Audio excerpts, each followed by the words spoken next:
할렐루야. 오늘도 새날을 주신 하나님을 찬양합니다. 오늘도 말씀으로 시작하는 이 하루, 말씀 충만, 은혜 충만, 성령 충만하시기를 주님의 이름으로 축원합니다. 오늘은 누가복음 22장 1절로 6절까지만 봉독해 드립니다. 하나님의 말씀을 경청하시기 바랍니다. 6월절이라 하는 무교절이 다가오매 대제사장들과 서기관들이 예수를 무슨 방도로 죽일까 궁리하니 이는 그들이 백성을 두려워함이더라. 12 중에 하나인 가룟인이라 부르는 유다에게 사탄이 들어가니 이에 유다가 대제사장들과 성전 경비대장들에게 가서 예수를 넘겨줄 방도를 의논하며 그들이 기뻐하여 돈을 주기로 언약하는지라. 유다가 허락하고 예수를 무리가 없을 때에 넘겨줄 기회를 찾더라. 아멘. 오늘도 이 말씀을 통해 우리에게 주시는 하나님의 음성을 듣게 되기를 바랍니다. 오늘 1절에 보시면 때는 유교절과 무교절이 다가오는 때였다라고 말씀하시죠. 여러분, 이 때는 언제입니까? 2절에 보면 대제사장들과 서기관들이 예수를 무슨 방도로 죽일까 궁리하니 이는 그들이 백성을 두려워함이더라 그랬습니다. 다시 말해 6월절과 무교절이 다가오는 이때는 사람들이 예수님을 어떻게 죽일까 궁리하던 때였다는 겁니다.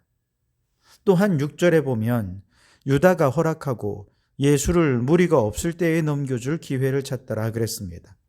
가룟 유다가 예수님을 배신할 바로 그 기회를 찾던 때입니다. 바로 그때가 6월절과 무교절이 다가오던 바로 그 전 때였다는 것이지요. 그런데 바로 이때가 중요한 이유가 있습니다. 왜냐하면 6월절은 하나님께서 이스라엘 백성들이 애굽에서 출애굽하여 구원한 것을 기념하는 절기가 아니겠습니까? 다시 말해 구원받은 것을 기념하는 바로 그때에 죄인을 구원하러 오신 하나님의 아들 예수 그리스도를 바로 구원받은 하나님 백성들이 죽이려는 궁리를 하고 있어요. 한쪽에서는 구원을 축하하고 다른 한쪽에서는 구원자로 오신 예수님을 죽이려 하는 정말로 이상한 일이 벌어지고 있는 거죠. 그뿐 아닙니다. 대제사장들은 하나님과 백성들 사이를 중보하는 자죠. 백성의 죄를 하나님께 아뢰어 죄사함을 받게 하는 자들입니다. 반면에 하나님의 말씀을 백성들에게 전하여 백성들이 하나님 말씀대로 순종하며 살게 하는 이 중보자의 역할을 감당하는 사람들이 대제사장들이었습니다. 그런데 바로 이 대제사장들이 하나님과 모든 죄인을 중보하러 오신 참된 대제사장 되신 예수 그리스도를 죽일 궁리를 하고 있다니 여러분, 이처럼 모순된 일이 어디에 있겠습니까? 도대체 이런 아이러니하고 모순된 이런 일들이 어떻게 가능한 일이었을까? 그 실마리가 3절에 있는데요. 12 중에 하나인 가룟인이라 부르는 유다에게 사탄이 들어가니 그랬습니다. 가룟 유다, 그는 예수님의 12 제자 중 하나였습니다. 그는 예수님을 따르는 허다한 무리들 중에 이름 없는 제자가 아니었습니다. 예수님이 밤이 새도록 하나님께 기도하고 택하신 12 제자, 사도 중에 한 사람이었습니다. 그는 예수님의 놀라운 가르침을 항상 가장 가까운 곳에 들을 수 있었고 예수님과 한 상에서 먹고 마시는 자였습니다. 예수님께서 죽은 자를 살리고 바다를 잠잠케 하고 귀신을 내어쫓고 병든 자를 고치실 때 가장 가까이에서 그 예수님의 신성과 능력을 눈으로 보고 직접 경험한 사람이었습니다. 예수님의 아름다운 성품과 그분의 인격을 누구보다 가장 가까운 곳에서 보고 교제하던 사람이었습니다. 그뿐만이 아닙니다. 귀신을 제어하며 병든 자를 고치고 또 모든 악한 것들을 제어하는 권능과 권위를 예수님께 받아서 세상에 나아가서 동네마다 마을마다 이 복음을 전하는 일들을 감당했던 자가 바로 가룟 유다입니다. 뿐만 아니라 다른 제자들과 함께 진실로 당신은 하나님의 아들이십니다 라고 고백하는 이 고백도 그 입으로 했습니다. 수많은 무리가 예수님을 떠났을 때 마지막까지 남아서 베드로와 함께 고백하죠. 주여, 영생의 말씀이 주께 있사오니 우리가 누구에게로 가오리까? 우리가 주는 하나님의 거룩하신 자인 줄을 믿고 알았사옵나이다 라고 고백하며 모두가 주님을 떠나도 마지막까지 주님 곁을 지키던 자들이었습니다. 그런 가룟 유다가 어떻게 이렇게 예수님을 팔아먹는 일에 가담할 수 있었을까? 그 이유는 단 한 가지, 유다에게 사탄이 들어가니라입니다. 사탄이 들어가니 예수님을 배반하는 자가 되었습니다. 예수님에 대해 그가 모르는 게 아닌데 예수님에 대해 알고 있던 그의 모든 지식들은 예수님을 비난하고 정죄하고 예수님을 팔아먹는 일에 사용하는 지식이 되어버렸습니다. 그런데 유다에게만 사탄이 들어갔을까요? 그렇지 않습니다. 4절과 5절에 보시면 이에 유다가 대제사장들과 성전 경비 대장들에게 가서 예수를 넘겨줄 방도를 의논하매 그들이 기뻐하여 돈을 주기로 언약하는지라 그랬습니다. 대제사장들은 생명을 살리는 사람들이잖아요. 생명을 살리라고 가르치고 생명을 귀히 여기라고 교훈하고 생명을 살리기 위해 째다카 구제의 헌금도 아끼지 않는 사람들이 대제사장들이었습니다. 그런데 지금 그들은 예수를 죽이는 일을 기뻐하고 있습니다. 생명을 살리는 일에 돈을 써야 될 사람들이 생명을 죽이는 데 돈을 내어주기로 언약을 했습니다.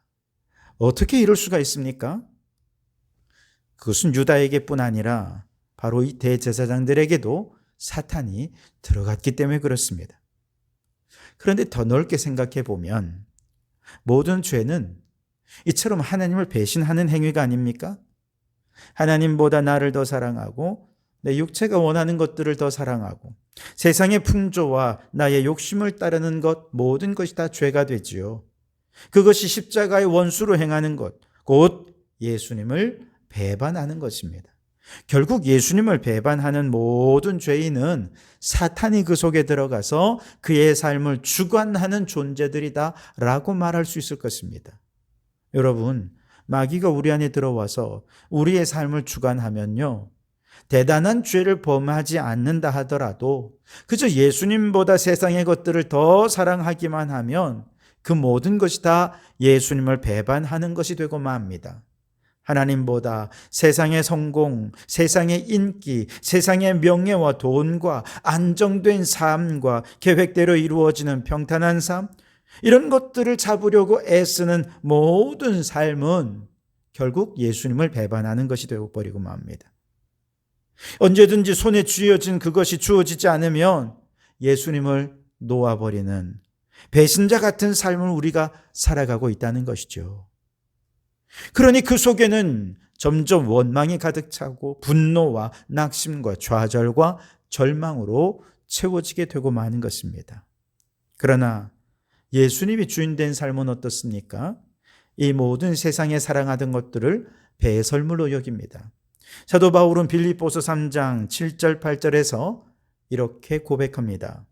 그러나 무엇이든지 내게 유익하던 것을 내가 그리스도를 위하여 다 해로 여길 뿐더러 또한 모든 것을 해로 여김은 내 주 그리스도 예수를 아는 지식이 가장 고상하기 때문이라.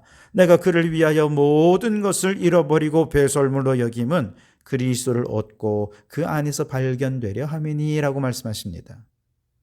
믿음으로 예수님께서 주인된 삶을 살아가는 것은 얼마나 값진 인생인지요. 예수님도 붙잡고 세상도 붙잡고 그렇게 할 수는 없습니다. 예수님을 붙잡았다면 세상을 배설물처럼 버려야 합니다. 그리고 그리스도를 위해 죽어지는 삶을 살아야 하는 것이죠.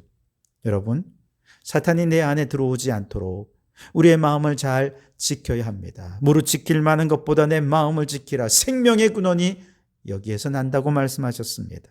사탄이 내 안에 들어와 내 삶의 주권을 빼앗아가지 않도록 우리의 마음을 잘 지켜가는 성도들 되실 수 있길 바랍니다. 오직 믿음으로 예수님을 내 안에 모시고 나는 죽고 내 안에 예수 그리스도를 믿는 믿음으로만 살아서 예수님께서 내 삶의 주인 되심으로 다시는 예수님을 배반하지 않고 주님과 함께 우리의 남은 십자가의 길을 기쁨으로 걸어가는 성도들이 되시기를 주님의 이름으로 축원합니다. 7절에 보시면 유월절 양을 잡을 무교절 날이 이른지라 그랬습니다. 유월절 식사를 준비하기 위해 예수님께서는 12 제자 가운데 2사람 베드로와 요한을 보내셨습니다. 그리고 차근차근 유월절 만찬을 준비하게 하셨죠. 준비하는 과정은 모든 것이 마치 물 흐르듯이 주님이 말씀하신 대로 하나하나 착착 진행이 되었습니다. 만날 자를 만나고 또 예비된 방을 준비하고 그렇게 해서 장소를 섭외하고 준비된 유월절 식탁에 앉아 모든 제자들이 주님과 함께 감사의 기도를 드리고 식탁의 교제를 나누게 됩니다. 17절과 18절을 보시면 이제 잔을 받으사 감사 기도하시고 이르시되 이것을 갖다가 너희끼리 나누라. 내가 너희에게 이르노니 내가 이제부터 하나님의 나라가 임할 때까지 포도나무에서 난 것을 다시 마시지 아니하리라 하시고 그랬습니다. 여러분, 모든 유월절의 만찬을 준비하는 과정은 무엇을 준비하는 것이었습니까? 사실은 온 백성의 죄를 대신하여 예수님께서 십자가에 죽으시고 그래서 모든 죄인을 구원하실 구원의 준비 과정이었다는 것입니다. 사람들이 유월절에 예수님을 죽일 방도를 찾던 그 시간, 예수님께서는 온 인류의 죄를 대신하여 죽으시고 죄인을 구원하실 준비를 하셨던 시간이었던 것이죠. 여러분, 이 세상이 아무리 우리를 비난하고 정죄하고 죽이려 해도 예수님이 내 안에 주인 되시는 한 우리 인생은 세상을 구원하기 위해 준비하는 삶이어야 합니다. 우리는 왜 은혜가 필요한가? 세상을 구원하기 위해서는 은혜가 필요합니다. 우리는 왜 주님의 살과 피를 먹고 마셔야 하는가? 주님이 우리를 위해 죽어주셨듯이 우리도 세상을 위해 죽어져야 하기 때문에 그렇습니다. 우리에게는 왜 주님의 은혜가 풍성히 임해야 됩니까? 주님께서 공급해 주신 은혜로만 세상을 구원할 수 있기 때문에 그렇습니다. 여러분, 그리스도인은 세상이 파괴와 죽음을 위해 달려갈 때 생명을 살리기 위해 구원을 준비하고 구원을 위해 헌신하는 일을 행하는 사람들입니다. 세상은 피조세계를 죽이고 파괴하고 무너뜨리고 그 위에 인간의 구조물을 세우면서 이것이 발전이다, 이것이 문명이다라고 말하지만 그리스도인은 탄식하는 피조물들을 구원하기 위해 십자가를 준비하는 존재들이라는 것이죠. 주님께서 우리를 그리스도인으로 불러주신 이유는 이처럼 죽음과 파괴의 세상 속에서 구원과 희망을 선포하는 믿음으로 살아가라고 우리를 불러주신 줄 믿습니다.